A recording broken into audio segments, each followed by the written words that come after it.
Hello दोस्तों, नमस्कार। मैं डॉक्टर सुरेंद्र प्रसाद खंसली, ज्योतिष आचार्य। आज की ज्योतिष की श्रृंखला में आप सभी लोगों का स्वागत करता हूं। दोस्तों, सबसे पहले आज हम राशिगत राशिगत देखते हैं और मार्च और अप्रैल का महीना है, तो इनमें देखेंगे कि राशिगत क्या प्रभाव पड़ने वाला है और समय का जो आगमन है और जिस तरह से कि इस समय सारे मौसम में चारों तरफ फूल बिखरे हुए हैं और जो प्रकृति की छटा है वो भी बहुत सुंदर इस समय दिखाई दे रही है। देखो, पहाड़ों का इस तरह से मौसम बना हुआ है, बहुत सुंदर सी इस समय हल्की हल्की जो है ठंड है। चारों तरफ बहुत सुंदर खूबसूरत मौसम बना ही है। चलिए चलिए अब शुरू करते हैं हम मेष राशि से। तो मेष राशि जो है एक राशि चक्र की एक महत्वपूर्ण राशि है। सबसे अच्छी बात ये है कि मेष राशि वालों का जो जीवन होता है वो एक उमंग से भरा होता है। इनमें एक ऐसी स्पिरिट होती है, जन्म जाति होती है कि ये बहुत अच्छा राइज करना चाहते हैं। यदि इनको देखा जाए डिफेंस में, पुलिस की नौकरी में या फिर स्पोर्ट्स से संबंधित यदि इनको जाना होता है तो ये शुरू से शुरुआती दौर से ही इनका बनता जाता है। ये बहुत आगे रीच कर जाते हैं। और इसी तरह से क्योंकि गुरु इनकी राशि में इस समय गोचर कर रहा है, तो गुरु के राशिगत गोचर से इनके जीवन में इस समय बहुत अच्छा प्रभाव पड़ रखा है। और जिस तरह से इस समय जो दसम और 11वां स्थान है बहुत परिपक्व बना हुआ है, उसके हिसाब से यदि ये देखें तो इस समय इनकी नौकरी में भी बहुत अच्छे चांसेस हैं। जिन लोगों को इस समय किसी तरह से नौकरी के लिए जो प्रयासरत हैं, उनके प्रयास सफल होंगे और ये बहुत आगे तक पहुंच जाएंगे। इसका जो दूसरा प्रभाव है मेष राशि का, वो ये है कि मेष राशि के जो लोग होते हैं, यदि इनकी संगत अच्छी नहीं होती है और किसी तरह से यदि इन मंगल नीच का होता है, इनके उसमें जो मंगल का क्योंकि बहुत ज़्यादा इंपॉर्टेंस होती है, यदि मंगल नीच का होता है तो कई सारे ऐसे रास्ते में भी ये भटक जाते हैं जहाँ से कि ऐसा लगता है इनको कि बहुत अच्छा समय नहीं चलता और उससे उनकी वो स्पिरिट नहीं होती, उस तरह से काम करने का ढंग इनका नहीं होता, जिससे कि जीवन में काफ़ी संघर्षों का इनको सामना भी करना पड़ता है। चलिए दूसरी राशि हम वृष राशि से लेते हैं। जो वृषभ राशि है वो एक टॉरस साइन जो है, एक बड़ी खूबसूरत राशि है और इनका जो स्वामी होता है वो है शुक्र। और जो वीनस की इनके जीवन में बहुत अच्छी प्रधानता होती है। यदि वीनस जो है उच्च का है, यदि शुक्र उच्च का होता है तो इनका जीवन प्रशस्त होता है। ये ऐसे क्षेत्र में जाते हैं जो चमक दमक के फील्ड होते हैं, आईटी क्षेत्र में और इंजीनियरिंग क्षेत्र में, और एजुकेशन की हायर क्षमता इनमें आ जाती है और धीरे धीरे करके भी यदि प्रोग्रेस करें तो ये बहुत आगे तक पहुंच जाते हैं। लेकिन दोस्तों, यदि शुक्र नीच का होता है तो इनके जीवन में कई प्रकार से उथल पुथल आते हैं, कई प्रकार से जीवन के कई पड़ाव में हार जाते हैं और इनको ऐसी समस्याओं का सामना करना पड़ता है कि कहते हैं ना कि यदि रोते हुए भी बन न पड़े तो अकेले में इनको रोना पड़ता है। इस तरह की स्थिति कई बार इनके जीवन में आ जाती है। मेहनत से ही इनको मिलता है और कई बार जो है मेहनत के साथ साथ में दशा और अंतर्दशा के कारण ये उलझ जाते हैं। फिर भी दोस्तों, मैं ये कहूँगा कि इस जो अप्रैल का महीना है, मार्च और अप्रैल का महीना है, ये बड़ा सुखद है। ये मेहनत करते रहें, आगे बढ़ेंगे।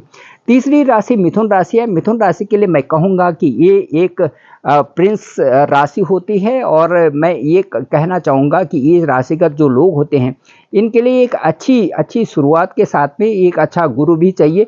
तब इनका, क्योंकि इनका जो लॉर्ड होता है वो बुध होता है, बुध के कारण ये अपनी क्षमताओं को आगे ले जाते हैं।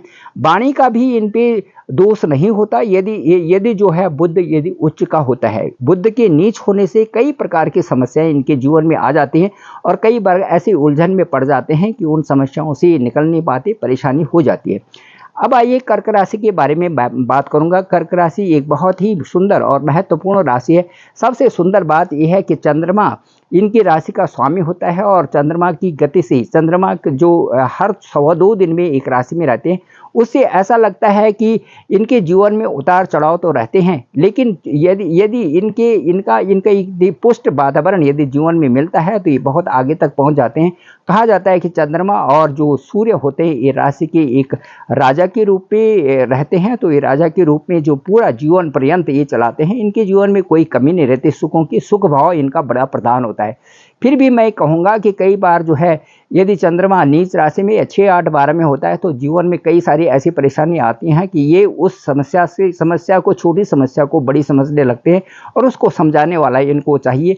यदि समझाने वाला अच्छा है तो ये बहुत अच्छा राइज भी करते हैं और इनके ऊपर गुरु का भी बड़ा आशीर्वाद रहता है। चलिए अब बात करते हैं सिंह राशि की। सिंह राशि का मैं आपको बताऊंगा, सिंह राशि एक राजा के रूप में होती है। इनका बड़ा अच्छा प्रधान जो है वो होता है सोचने का, समझने का, और जो भी काम करते हैं बड़े अच्छे ढंग से करते हैं। इनकी एक जो कार्यशैली होती है उस एक डिफरेंट होती है। तो मैं ये कहूँगा कि इनके लिए जीवन में सूर्य यदि अच्छी स्थिति में है तो ये बहुत अच्छा इनका जो है अपना विकास होता है। साथ साथ में इनकी जो पूरा शरीर का विकास भी सूर्य पर निर्भर करता है, क्योंकि राशि जी हड्डियों से संबंधित और सारी इन चीज़ों से संबंधित सूर्य होता है। सूर्य के गोचर के समय भी कभी यदि नीच हो जाता है, नीच यदि सूर्य का इनकी जन्म कुंडली में है तो उससे लगता है कि जीवन में कई सारी परेशानियां इनकी भी आ जाती हैं। अब कन्या राशि के बारे में, जैसे कि इनका जो है लॉर्ड जो है बुध होता है, तो बुध लॉर्ड होने से मैं ये कहूँगा कि कन्या राशि वाले एक दुष्प्रभाव वाली राशि ये होती है। लेकिन इसमें ये होता है कि इन लोगों को भी वही स्थिति बनती है कि जो ग्रह गोचर के समय यदि अच्छी ग्रह इनके सामने होते हैं तो ये राशि बड़ी अच्छी प्रोग्रेसिव होती है। और इसी तरह से और भी जो ग्रह वहाँ पर आते हैं यदि मैलेफिक ना हो तो ये राशि अच्छी राइज करती है और इनका जीवन सुखमय होता है। तुला राशि के बारे में मैं बात करूंगा। तुला राशि का जो लॉर्ड होता है वो वीनस होता है, शुक्र होता है। इनके जीवन में उथल पुथल बहुत सारी आती है, बस इनको अपने मन को अपने बैलेंस बनाना होता है। यदि मन के तो ये बैलेंस यदि बनाना सीख लेते हैं तो इनकी जीवन की तरंगे बहुत आगे तक इनको ले जाते हैं। और सबसे अच्छी बात ये होती है कि इनमें एक खासियत होती है बैलेंसिंग रखना। और बैलेंसिंग जो इनकी जो एक बैलेंसिंग की जो थ्योरी है इनके जीवन में, वो इनको एक सही रखती है और वो समझते हैं कि समस्याओं से कैसा जूझा जाए और फिर कैसे आगे निकला जाए। तो बहुत अच्छी राशि है और इसमें जो है कोई संदेह नहीं कि ये बहुत अच्छी पोस्ट पे भी होते हैं और अपने व्यवसाय को खुद ढूंढ लेते हैं। अब वृश्चिक राशि की बात करें तो वृश्चिक राशि का जो लॉर्ड होता है वो होता है मंगल। और मंगल के मार्स के अच्छे होने से वहाँ पर मंगल के साथ में वीनस का अच्छा होना, शुक्र का अच्छा होना, बृहस्पति का अच्छा होना इस राशि वालों को काफ़ी आगे तक पहुँचा देता है। लेकिन वृश्चिक राशि की एक वही क्षमता होती है कई सारी जगह में ये जो है अपने आप को व्यवस्थ भी पा लेते हैं, और क्योंकि अलग थलग से पड़ जाते हैं इसलिए ज़िंदगी में इनको जो है मेहनत करते रहना और आगे बढ़ते रहना चाहिए, तभी इनके जीवन सुखमय होता है। अब आइए हम धनु राशि की बात करते हैं। तो धनु राशि भी एक श्रेष्ठ राशि होती है। इनका जो लॉर्ड होता है वो होता है देवगुरु बृहस्पति का बड़ा आशीर्वाद इनके ऊपर रहता है। साथ साथ में यदि चंद्रमा का साइन और बुध की प्रधानता रहती है तो ये लोग एक अपने जीवन में शुरू से ही एक बड़े अच्छे संगीत के फील्ड में और दूसरे अच्छे फील्डों में आगे बढ़ते हैं। और साथ साथ में टीचिंग लाइन में और इंजीनियरिंग लाइन में भी ये बहुत अच्छी प्रगति कर लेते हैं। तो कुल मिला के जो है गुरु का आशीर्वाद इस राशि वालों के लिए बहुत महत्वपूर्ण बन जाता है। अब उसके बाद आते हैं मकर राशि के बारे में। मकर राशि का स्वभावगत ये बहुत अच्छी राशि है और कहा जाता है कि मकर राशि वाले एक ऐसे होते हैं इनको गुरु का और इनके माता पिता का आशीर्वाद इनके साथ में चाहिए तो फिर ये इनको शांति मिली रहती है और फिर ये जो भी करते हैं उसमें अपना पूरा डिवोशन कर लेते हैं। धीरे धीरे करके प्रोग्रेस करते हैं लेकिन बहुत ऊंची इनकी सोच होती है और बहुत ऊंचे दर्जे तक ये पहुंच जाते हैं। उसके बाद कुंभ राशि की बात करें हम तो कुंभ राशि वाले भी कहा जाता है कि कुंभ एक बहुत अच्छी राशि है, क्योंकि हवा और दो पानी तो घड़े में दिखता नहीं, लेकिन हवा का जो जमीन का और जो हवा का है दोनों का मिश्रण इस तरह से कुंभ को बनाया गया है। साथ साथ में जो इसकी बनावट होती है जिस तरह से ये होते हैं उस हिसाब से कहा जाता है कि ये राशि वाले जमीनी होते हैं और इनको भी अनुभव हो जाता है, धीरे धीरे करके आगे बढ़ते हैं। लेकिन यदि इनके जीवन में यदि शनि बहुत अच्छे रूप पे हैं और उच्च के हैं तो इनको जल्दी से ही प्रोग्रेस मिल जाती है और फिर ये आगे बढ़ते रहते हैं। लेकिन इनको मेहनत करनी जरूरी होती है। मेहनत और स्वभावगत ही सेवा भाव में रहते हैं तो सेवा भाव भी इनके लिए इनको बहुत आगे ले जाता है। इनको जो आशीर्वाद बड़ों का आशीर्वाद इनके लिए बहुत ज़रूरी होता है और इनको बड़ों की आदर भी करना चाहिए।